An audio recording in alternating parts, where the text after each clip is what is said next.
Hello, everyone, and welcome back to Mr. Peter Channel, where learning English is easy and fun. I'm Peter. Hello, Peter, and hello to all our lovely listeners. It's so good to be here with you today. It really is, Lily. How are you feeling today? I'm doing great, thank you. I had my cup of tea this morning, so I'm full of energy and ready to talk. That's awesome. I've got my coffee, so I'm ready too. I heard today's topic is a big one. Yes, Peter, it is. Today, we're going to talk about one of the biggest questions every English learner asks. Oh, really? What question is that? The question is, how do I learn English fast? Ah, yes. That's the question everyone wants to know the answer to. How to learn fast. But Lily, to be honest, fast sounds kind of difficult, doesn't it? It can sound difficult, yes. Many learners ask me, is 10 minutes every day enough? And I always say, yes, it's a great start.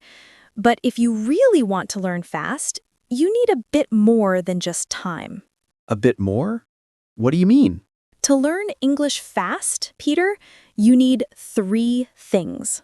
Not 1, not 2, 3. 3 things? All right, I'm ready. Let me grab my notebook. Okay, go ahead. What are they? Number 1, a plan. Number 2, effort. And number 3, rest. Wait, rest? You mean sleeping? Yes, exactly. Rest. It may sound strange, but rest is just as important as effort. They work together. That's interesting. Effort and rest. Work and sleep. I like that. So, Lily, are we ready to go through the FAST plan? Yes, we are. But before we begin, can we ask our listeners for a small favor? Oh, absolutely. Friends, if you enjoy our podcast and want to keep learning English with us, please subscribe to Mr. Peter Channel. Yes, and don't forget to give this episode a big thumbs up and share it with your friends or family. It really helps our channel grow, and we appreciate your support so much. We really do. Okay, Lily, let's begin. Step 1, the plan. What exactly does that mean? The plan is your routine. Many people make the mistake of studying a lot on one day, maybe for 4 hours on a Saturday, and then doing nothing for the next few days. Oh, that sounds familiar. I've done that before. On Saturday, I study hard for hours, but then by Tuesday, I forget everything. Exactly. Your brain forgets because you didn't review. A better plan is not 4 hours once a week, but maybe 30 minutes every day. 30 minutes a day? That sounds more realistic. I can do that. It's not too long. Right. And here's the secret to your plan. Don't do the same thing every day. Really? Why not? Because it gets boring. When learning becomes boring, your motivation disappears. Ah, that's true. So what should we do instead? You can make time blocks. Each day you focus on something different. Different every day? That sounds more fun. Tell me how it works. Okay, for example, Monday, 30 minutes of listening. Tuesday, 30 minutes of reading. Wednesday, 30 minutes of writing. Thursday, 30 minutes of vocabulary. And Friday, 30 minutes of speaking practice. Oh, that's perfect. Listening, reading, writing, vocabulary, and speaking. Each day has a focus. That way, it never feels boring. Exactly. It keeps your brain fresh and excited. That's how you build progress every day. I like that. So Monday is listening. That's easy. I can listen to Mr. Peter Channel for 30 minutes. Yes, that's a great start. But remember, listening alone isn't enough to go fast. You need to add step 2, effort. Ah, effort. Here comes the hard part. Maybe not hard, but it does require energy. Listening to our podcast is good, but it's what we call passive listening. Passive listening? What does that mean? It means you listen without really engaging your brain. For example, you're driving, cooking, or cleaning while listening. You hear the words, but you're not focusing deeply. Oh, yes, I do that a lot. Sometimes when I'm cooking, I listen but don't remember anything afterward. Exactly.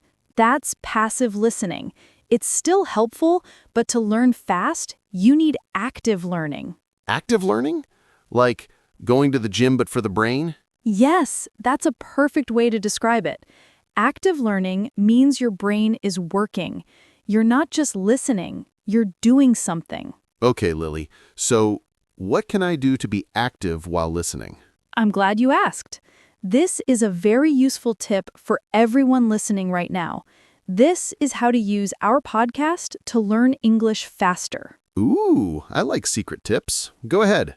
First, get a special English notebook. It can be small or big, but make it special, only for English. Got it. My English notebook is ready. What's next? Second, when you listen to the podcast, don't just let the sound go by. Stop and write down the words or phrases you like. Maybe something new or interesting.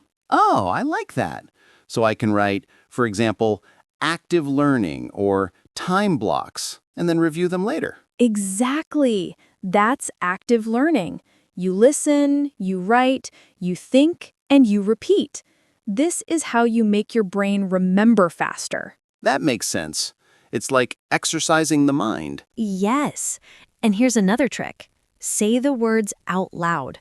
When you repeat them, your brain connects sound and memory. It's powerful. Oh, so I should talk to myself? Yes, in English. It may feel funny, but it works. When you speak out loud, you train your mouth and your brain together. That's great advice, Lily. I'm going to try it today. Perfect. And don't forget to use your notebook every day. Write your favorite phrases, idioms, or sentences. Even draw pictures if that helps you remember. Pictures too? That sounds fun. I think I'll draw a little coffee cup next to the word effort. That's a good one, because learning English takes effort, but also energy, like coffee. I love it. Okay, so far we have step 1, the plan, a smart routine. Step 2, effort, active learning with listening, writing, and speaking. What about step 3? Yes. Step 3 is something most people forget, but it's very important. It's rest. Rest. You mean sleeping after studying? Yes, but not only sleep. Rest means giving your brain time to relax and process what it learned. Interesting. I didn't know rest was part of learning English fast. It really is, Peter. When you study and then rest, your brain organizes information in your memory. It's like saving files on your computer. Ah, I get it. So my brain needs time to save new words and grammar rules. Exactly. That's why short, daily practice is better than one long, stressful study session. You learn, you rest, you grow. Wow, that's amazing. I never thought of rest as part of studying English. It's true. So to learn English fast, step 1, plan your study routine. Step 2, put in effort, be active. Step 3, rest and let your brain recover. This is great, Lily. I think our listeners will love this plan. I hope so. And in the next part, we'll talk about how to make English part of your daily life so you can learn even faster. Ooh, I can't wait. So everyone, don't go anywhere. We'll be right back after this short break. Stay tuned, friends. Let's make English learning fun, fast, and full of joy. Tiny habits. Yes. Tell me some easy examples I can try today. Okay, Here are practical, simple ideas you can use right now. Label things at home. Put sticky notes on objects. Fridge, mirror, shoes. Every time you see the word, say it out loud. This creates constant, gentle exposure. Change your phone language to English. It sounds scary, but it helps you learn common words like settings, messages, and calendar.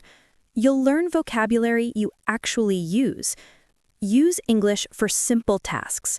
Set your shopping list, reminders, or calendar events in English. When you type buy milk or call mom in English, your brain makes a direct link between daily life and language. Those are very practical. I can put sticky notes on my coffee maker and kettle right now. What else? Next, make English a part of your leisure time. Watch short English videos with subtitles. Choose videos about hobbies you like: cooking, sports, travel. Listen first with English subtitles, then try without. Pause, repeat phrases, and mimic the speaker's pronunciation. Read short, interesting articles or stories. Use graded readers or simple news for learners. Even 5 minutes of reading before bed helps a lot. Play games in English. Word puzzles, mobile games, or language apps turn learning into play. When learning feels like fun, you'll do it more often. So the idea is to make English useful and enjoyable, not just a chore. Exactly. Learning happens best when it's meaningful. Here are more ways to practice speaking and thinking in English. Think in English for a few minutes each day. Describe what you're doing silently. I'm making breakfast. I am boiling water. It sounds odd at first, but it trains your brain to form English sentences. Talk to yourself in English. Describe your day out loud. Practice short dialogues, or rehearse what you'll say in a meeting. Speaking out loud builds fluency and confidence. Find a language partner or tutor. Even one 15 to 30-minute conversation per week with a native speaker or fellow learner helps. Use simple topics: daily routine, hobbies, news. I know some learners are shy. How do they build confidence to speak? Great point. Confidence grows with small successes. Start with low-pressure speaking. Record short voice messages to yourself and listen back. You'll notice improvement fast. Use apps that let you speak and get instant feedback. Join supportive groups where mistakes are okay. Everyone is learning. Remember, mistakes are part of the process. Celebrate them. Each mistake is proof that you are trying. I like that. Celebrate mistakes. I'll put that on a sticky note too. What about vocabulary? How do we keep new words? Good question. Use spaced repetition and context. When you learn a new word, write a short sentence with it. Context helps memory. Review words a little each day. Don't cram. Apps like flashcards with spaced repetition are great because they remind you right before you forget. Use new words in sentences, messages, or social posts. Using words keeps them alive. And grammar. Many learners worry about grammar mistakes. Grammar is important, but don't let it stop you from speaking. Focus first on communication. Use simple grammar correctly, then expand. Practical steps. Learn grammar in small, useful chunks, one pattern at a time.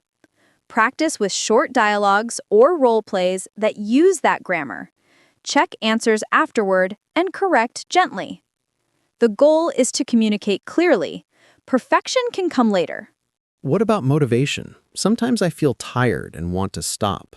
Motivation is a big part of success. Here are tips to keep it alive. Set small, specific goals. Instead of improve English, try learn 5 new words this week, or have a 10-minute talk in English on Saturday. Small wins keep you going. Make a visible progress chart. Cross off each day you practice. Seeing a streak is motivating. Reward yourself. After a week of practice, enjoy a treat or a favorite activity. Rewards make habits stick. That sounds doable. Any tips for busy people? Absolutely. Busy people need micro practices. Use 5 to 10-minute micro sessions during a coffee break, wait for the bus, or while brushing your teeth. Combine English with another routine. Listen while exercising. Read a short article during lunch. Use voice assistants. Ask questions in English, weather, directions, recipes, and listen to the answers. Small actions each day beat long but rare study sessions. I want to remember all of this. Can we summarize the daily routine for listeners? Of course. Here's a simple weekly plan you can try right away. 30 minutes per day plus micro practices. Monday, listening plus write down 3 new phrases. Tuesday, reading plus 5 minutes of speaking. Describe the article. Wednesday, writing plus use 3 new words in sentences. Thursday, vocabulary review plus spaced repetition. Friday, speaking practice with a partner or recording. Saturday, fun English activity. Watch a movie clip, play a game. Sunday, rest or light review. Let your brain process. This routine balances effort and rest, just like we talked about. Perfect. Before we finish, any final tips for long-term success? Yes, 3 final tips. Be consistent, not perfect. Progress is gradual. Make English meaningful to you. Focus on topics you love. Stay curious and kind to yourself. Learning is a journey. Enjoy it. Thank you, Lily. Those tips are wonderful. I already feel motivated to start tomorrow. Me too, Peter. Friends, start small, stay steady, and have fun. English can become part of your life, one tiny habit at a time. If you enjoyed this episode, please subscribe to Mr. Peter channel. Leave a like and share with a friend. Tell us your favorite tip in the comments. We love reading them. Yes, and if you want, post a short voice message practicing one of today's phrases. We might feature it in our next episode. That's exciting. Okay, Lily, time for our final line for today. All right, keep practicing, keep resting, and keep smiling. See you next time on Mr. Peter channel. Bye, everyone. Practice a little every day.